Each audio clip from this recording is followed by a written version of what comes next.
Atos dos Apóstolos. Capítulo 37.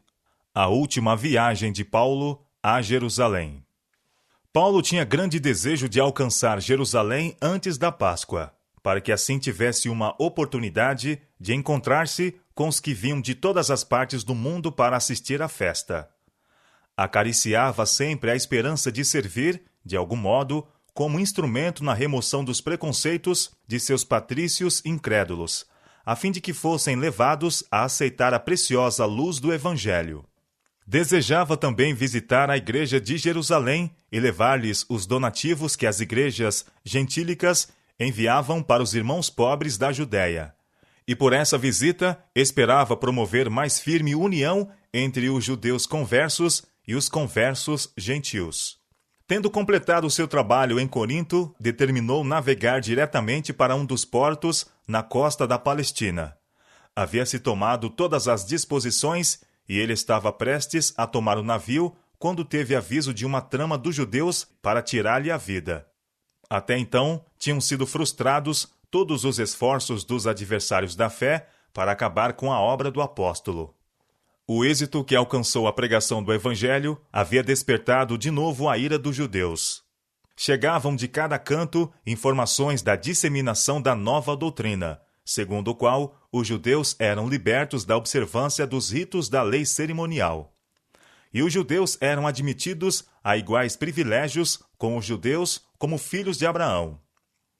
Paulo, em sua pregação em Corinto, apresentou os mesmos argumentos que expunha com tanta veemência em suas epístolas. Sua categórica afirmação: não há grego nem judeu, circuncisão nem incircuncisão, foi considerada pelos inimigos como ousada blasfêmia e decidiram que sua voz devia ser silenciada. Tendo sido avisado da conspiração, Paulo decidiu dar a volta pela Macedônia.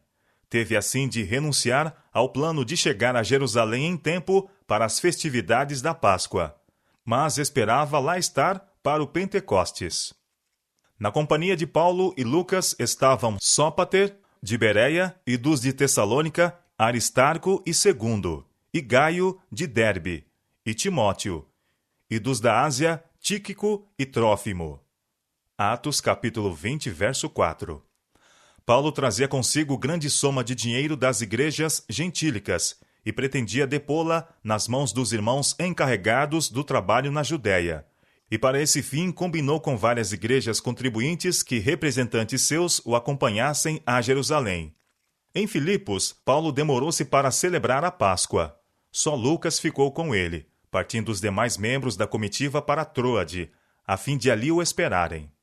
Os filipenses eram dentre os conversos do apóstolo os mais amorosos e sinceros, e durante os 8 dias da festa ele desfrutou pacífica e feliz comunhão com eles.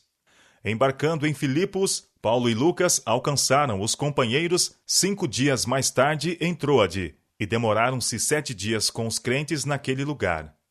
Na última noite de sua estada ali, os irmãos se ajuntaram para partir o pão.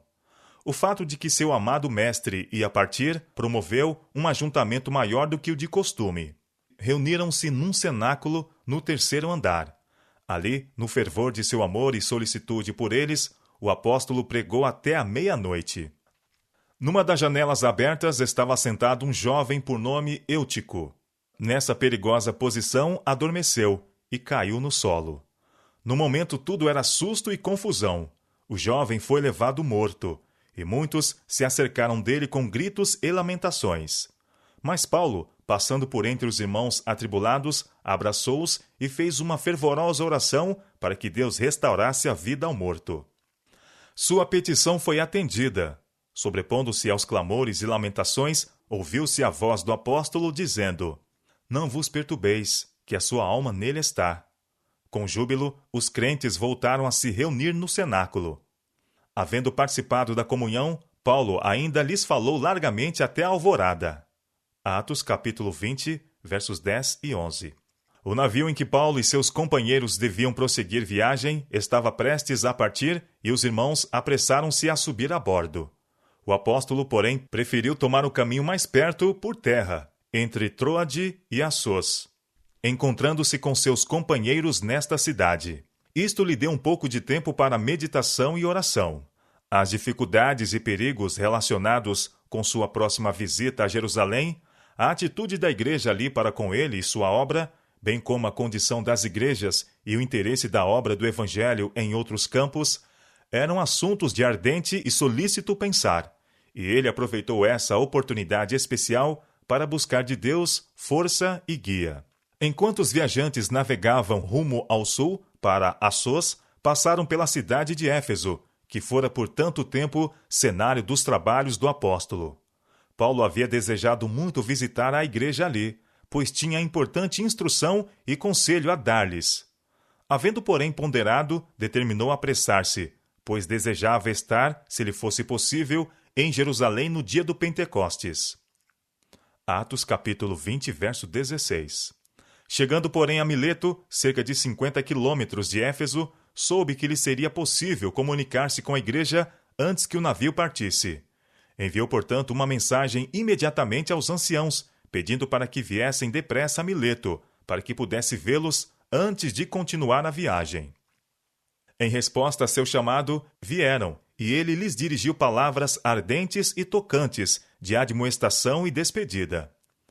Vós bem sabeis, disse ele, desde o primeiro dia em que entrei na Ásia, como em todo esse tempo me portei no meio de vós, servindo ao Senhor com toda a humildade e com muitas lágrimas e tentações, que pelas ciladas dos judeus me sobrevieram. Como nada que útil seja, deixei de vos anunciar e ensinar publicamente e pelas casas, testificando, tanto aos judeus como aos gregos, a conversão a Deus e a fé em nosso Senhor Jesus Cristo. Atos capítulo 20, versos 18 a 21. Paulo sempre exaltara a lei divina. Ele havia mostrado que não há poder na lei para salvar os homens da penalidade da desobediência, que os pecadores precisam arrepender-se de seus pecados e humilhar-se perante Deus, em cuja justa ira incorreram pela transgressão de sua lei, e precisam também exercer fé no sangue de Cristo como o único meio de perdão. O Filho de Deus havia morrido como sacrifício por eles, e havia subido ao céu para permanecer como seu advogado perante o Pai. Mediante arrependimento e fé, podiam ficar livres da condenação do pecado, e pela graça de Cristo, ser capacitados daí por diante a render obediência à lei de Deus. E agora, continuou Paulo, eis que, ligado eu pelo Espírito, vou para Jerusalém, não sabendo que lá me há de acontecer, senão o que o Espírito Santo de cidade em cidade me revela, dizendo que me esperam prisões e tribulações. Mas em nada tenho a minha vida por preciosa, contanto que cumpra com alegria a minha carreira, e o ministério que recebi do Senhor Jesus, para dar testemunho do Evangelho da graça de Deus. E agora, na verdade, sei que todos vós, por quem passei pregando o reino de Deus, não vereis mais o meu rosto. Atos capítulo 20, versos 22 a 25. Paulo não pensava em dar esse testemunho, mas enquanto falava, veio sobre ele o espírito de inspiração, confirmando seus pressentimentos de que esse seria seu último encontro com os irmãos efésios. Portanto, no dia de hoje, vos protesto que estou limpo do sangue de todos, porque nunca deixei de vos anunciar todo o conselho de Deus. Atos capítulo 20, versos 26 e 27. Nenhum temor de causar escândalo, nenhum desejo de amizade ou de aplausos poderiam levar Paulo a reter as palavras que Deus lhe dera para a instrução deles, advertência ou correção. Dos seus servos, hoje Deus requer coragem na pregação da palavra e na exposição de seus preceitos. O ministro de Cristo não deve apresentar ao povo apenas as verdades mais agradáveis, retendo outras que lhes possam causar mágoa. Deve ele observar com profundo interesse o desenvolvimento do caráter. Se vir que alguém no rebanho está acariciando o pecado, precisa, como fiel pastor, dar-lhe instrução da palavra de Deus que se aplica ao caso. Permite-se-lhes ele prosseguirem confiadamente sem advertência, e seria responsabilizado por sua perdição. O pastor que cumpre seu alto encargo deve dar a seu povo fiel instrução sobre cada ponto da fé cristã, mostrando-lhes o que precisam ser e fazer para se apresentarem perfeitos no dia de Deus. Unicamente aquele que é fiel ensinador da verdade poderá, ao fim de seu trabalho, dizer como Paulo: estou limpo do sangue de todos. Atos capítulo 20, verso 26. Olhai por vós, advertiu o apóstolo a seus irmãos, e por todo o rebanho sobre que o Espírito Santo vos constituiu bispos para apacentardes a igreja de Deus, que ele resgatou com seu próprio sangue. Atos capítulo 20, verso 28. Se os ministros do Evangelho mantiverem sempre em mente que estão tratando com a aquisição do sangue de Cristo, terão mais profundo senso da importância de seu trabalho. Devem ter cuidado de si e do rebanho. Seu próprio exemplo deve ilustrar e fortalecer suas instruções. Como ensinadores do caminho da vida, não devem dar ocasião de ser blasfemada a verdade. Como representantes de Cristo, devem manter a honra de seu nome.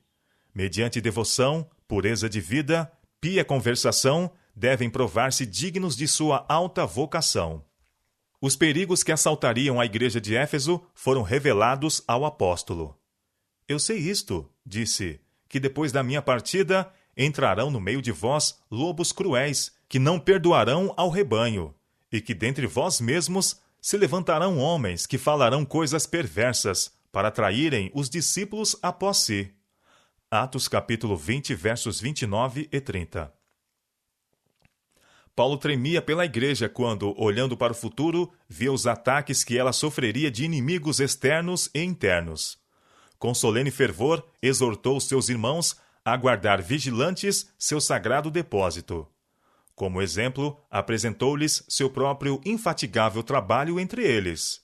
Portanto, vigiai, lembrando-vos de que durante 3 anos não cessei, noite e dia, de admoestar com lágrimas a cada um de vós. Atos capítulo 20, verso 31. Agora, pois, irmãos, continuou ele, encomendo-vos a Deus e à palavra da sua graça. A ele, que é poderoso para vos edificar e dar herança entre todos os santificados. De ninguém cobicei a prata, nem o ouro, nem a veste. Alguns dos irmãos efésios eram ricos, mas Paulo jamais procurara tirar deles benefício pessoal. Não fazia parte de sua mensagem chamar a atenção para suas próprias necessidades. Para o que me era necessário a mim, declarou, e aos que estavam comigo, estas mãos me serviram. Atos capítulo 20, versos 33 e 34. Em meio a seus árduos labores e extensas jornadas pela causa de Cristo, ele fora capaz não apenas de suprir suas próprias necessidades, mas de poupar alguma coisa para o sustento dos seus companheiros de trabalho e para a ajuda aos pobres. Isso ele conseguiu unicamente com intenso trabalho e estrita economia.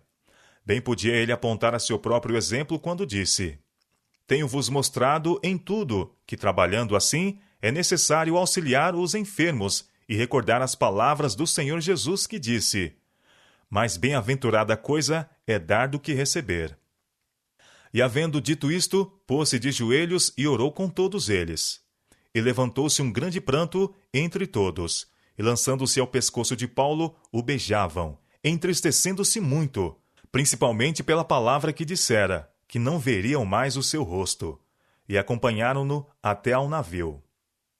Atos capítulo 20, versos 35 a 38. De Mileto, os viajantes navegaram caminho direto a Cós, e no dia seguinte a Rhodes, de onde passaram a Pátara, na praia sudoeste da Ásia Menor, onde, achando um navio que ia para a Fenícia, embarcaram nele e partiram. Em Tiro, onde o navio foi descarregado, acharam uns poucos discípulos, com quem lhes foi permitido ficar 7 dias. Pelo Espírito Santo foram esses discípulos advertidos dos perigos que aguardavam Paulo em Jerusalém. E eles insistiram com eles que não subissem a Jerusalém. Atos capítulo 21, versos 1 a 4. Mas o apóstolo não permitiu que o temor de provações e encarceramento o demovesse de seu propósito. Após a semana passada em Tiro, todos os irmãos, com suas esposas e filhos, foram com Paulo ao navio, e antes que ele embarcasse, ajoelharam na praia e oraram, ele por eles e eles por ele.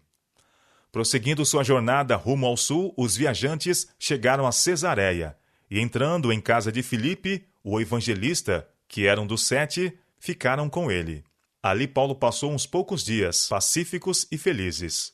Os últimos da perfeita liberdade de que ele devia usufruir por muito tempo. Enquanto Paulo se demorava em Cesareia, chegou da Judéia um profeta, por nome Ágabo, e vindo ter conosco, conta Lucas, tomou a cinta de Paulo e, ligando-se os seus próprios pés e mãos, disse: Isto diz o Espírito Santo.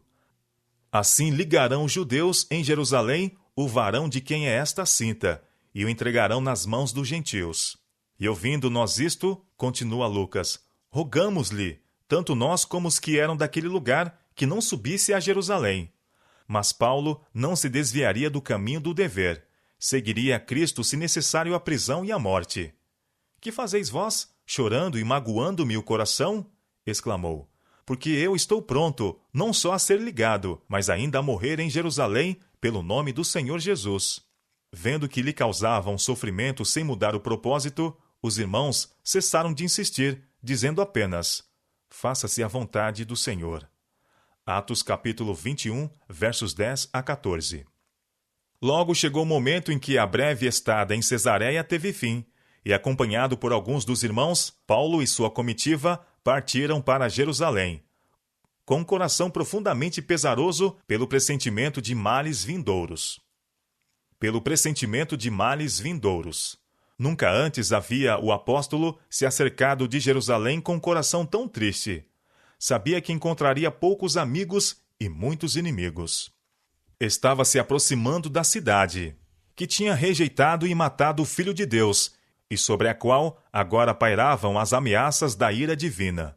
Relembrando quão amargos tinham sido seus próprios preconceitos contra os seguidores de Cristo, sentia a mais profunda piedade por seus iludidos compatriotas.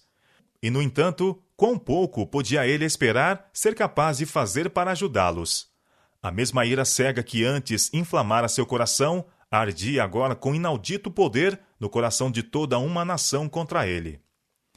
E ele não poderia contar com a simpatia e o auxílio de seus próprios irmãos na fé. Os incrédulos judeus, que lhe haviam tão de perto seguido os passos, não haviam demorado em fazer circular em Jerusalém os boatos mais desfavoráveis sobre ele e sua obra, tanto por carta como pessoalmente. E alguns, mesmo dentre os apóstolos e anciãos, tinham tomado esses relatos por verdadeiros, nada fazendo para contradizê-los, e não manifestando o desejo de se harmonizarem com ele. Se bem que, assaltado de desânimo, o apóstolo não se desesperara. Confiava em que a voz que lhe falara ao próprio coração ainda falaria ao de seus concidadãos, e que o Mestre, a quem os condiscípulos amavam e serviam, uniriam ainda seus corações ao dele, na obra do Evangelho.